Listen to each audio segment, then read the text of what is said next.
Halo, para pelajar. Pernahkah kalian bertanya-tanya mengapa ada suara yang terdengar sangat jelas, sementara yang lain hampir tidak terdengar? Ini semua berkaitan dengan tingkat kepekaan suara kita. Memahami kepekaan suara sangat penting, tidak hanya untuk ilmu pengetahuan, tetapi juga untuk menjaga kesehatan pendengaran kita. Mari kita selami lebih dalam topik menarik ini bersama-sama. Suara adalah gelombang energi yang merambat melalui medium, seperti udara, air, atau benda padat. Gelombang ini menyebabkan getaran yang kemudian ditangkap oleh telinga kita. Telinga manusia memiliki struktur kompleks yang mengubah getaran suara menjadi sinyal listrik. Sinyal ini kemudian dikirim ke otak untuk diinterpretasikan sebagai suara yang kita dengar. Dua karakteristik utama suara adalah frekuensi dan amplitudo. Frekuensi menentukan tinggi rendahnya nada, sedangkan amplitudo menentukan keras lemahnya suara. Kepekaan suara sering diukur dalam satuan desibel, disingkat dB. Skala desibel bersifat logaritmik, artinya peningkatan kecil dalam dB menunjukkan peningkatan besar dalam intensitas suara. Ambang dengar adalah tingkat suara terendah yang dapat didengar oleh telinga manusia. Untuk orang dengan pendengaran normal, ambang dengar biasanya sekitar 0 desibel. Namun, ambang dengar ini bisa bervariasi pada setiap individu. Beberapa orang mungkin memiliki ambang dengar yang lebih tinggi atau lebih rendah dari rata-rata. Banyak faktor yang dapat memengaruhi tingkat kepekaan suara seseorang. Usia adalah salah satu faktor utama. Seiring bertambahnya usia, kepekaan pendengaran cenderung menurun. Paparan suara keras secara berulang juga dapat merusak sel-sel rambut halus di telinga bagian dalam. Kerusakan ini menyebabkan penurunan kepekaan suara permanen. Kondisi kesehatan tertentu, seperti infeksi telinga atau penyakit kronis, juga dapat memengaruhi pendengaran.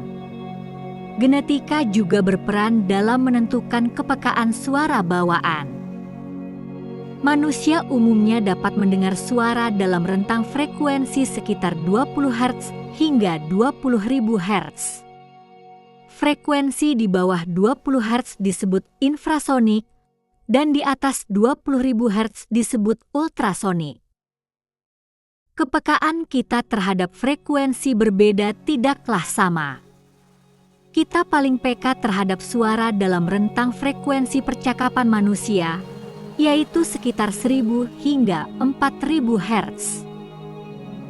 Ini berarti suara dengan intensitas yang sama pada frekuensi yang berbeda mungkin terdengar lebih keras atau lebih pelan bagi kita. Menjaga kesehatan pendengaran sangat krusial. Paparan suara di atas 85 desibel dalam jangka waktu lama dapat menyebabkan kerusakan pendengaran. Contoh suara 85 desibel adalah lalu lintas kota yang padat atau suara mesin pemotong rumput. Konser musik atau suara pesawat lepas landas bisa mencapai 100 desibel atau lebih. Gunakan pelindung telinga seperti earplug atau earmuff saat berada di lingkungan bising. Batasi waktu penggunaan headphone dan pastikan volume tidak terlalu tinggi. Beberapa tanda penurunan kepekaan suara meliputi kesulitan memahami percakapan di tempat bising. Anda mungkin sering meminta orang lain mengulang perkataan mereka. Meningkatkan volume televisi atau radio secara berlebihan juga bisa menjadi indikasi. Tinnitus, yaitu telinga berdenging, juga merupakan gejala umum kerusakan pendengaran. Jika Anda mengalami tanda-tanda ini, segera konsultasikan dengan dokter atau audiolog. Deteksi dini sangat penting untuk penanganan yang tepat. Memahami tingkat kepekaan suara adalah langkah awal untuk menghargai dan melindungi indera pendengaran kita. Suara adalah bagian tak terpisahkan dari kehidupan kita. Dengan menjaga telinga kita dari paparan suara berbahaya, kita dapat memastikan pendengaran yang baik hingga usia tua. Jadilah pelajar yang cerdas dan peduli akan kesehatan pendengaran Anda. Terima kasih telah menyimak. Semoga informasi ini bermanfaat bagi Anda semua.